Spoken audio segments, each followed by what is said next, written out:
just see Sean Payton meeting with Bo Nix during the pre-draft process and saying, give me that player at 12. Dan said, absolutely, it's exactly his prototype. And here we are a month and a half later, and that came true. Bo Nix, who last year had 3 interceptions compared to 45 passing touchdowns. And by the way, one of those 3 interceptions was a drop pass by his wide receiver. The accuracy off the charts, set the single-season FBS record in that regard. Doesn't surprise me at all that he now ends up with the Broncos, especially because with 5 quarterbacks off the board in the first 10 picks, the Broncos realize we can't wait around any longer. We have no second-round pick. We have no chance if we don't do it right now. And the pick really is about who Bo Nix isn't.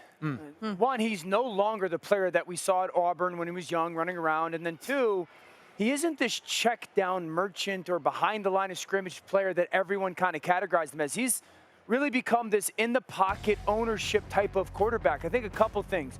The understanding of what right kind of throw means. Okay, you motion the back out, it's man-to-man coverage. This is going to be a beautiful crosser as they clear the bottom of the screen.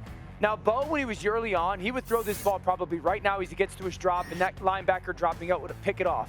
But he sees that guy kind of going to the space that the receiver wants, knows that it's been cleared out, and he just levels and layers that throw over with not too much air, but enough to get over and over that underneath defender, which is fantastic. Now, he still has that physical talent that we saw when he was young. All-out pressure from Oregon State defensively. You don't have enough to block. You're going to get man-to-man coverage.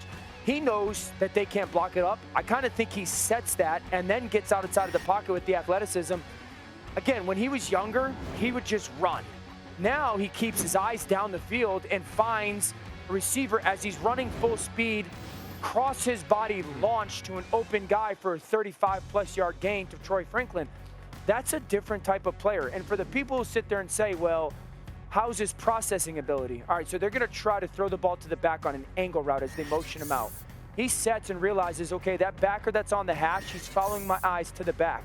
Well, the answer is to replace where that guy left. Get to number 2 on the stick, and then number 3 on this little skinny wrap replace post. Ball out right now, right when that receiver's coming. That guy's developed into a big-time quarterback. And for everyone who says he's checked down Charlie behind the line of scrimmage, take those out. For people who have thrown the ball past the line of the scrimmage, downfield, I mean, he was as accurate as the guy that went number 2, even more so. So I think he's a case study in how important it is to stay committed to that process of college football. Yeah, I mean, there was a lot to like on the tape from Oregon, but I would say there's a lot to like from players who were not named Bo Nix as well, including one who has yet to be drafted in Troy Franklin, who's an absolute speedster. Tez Johnson also, who's not in the draft eligible, is a great player, very good offensive line. Bucky Irving is going to be drafted. My point is this.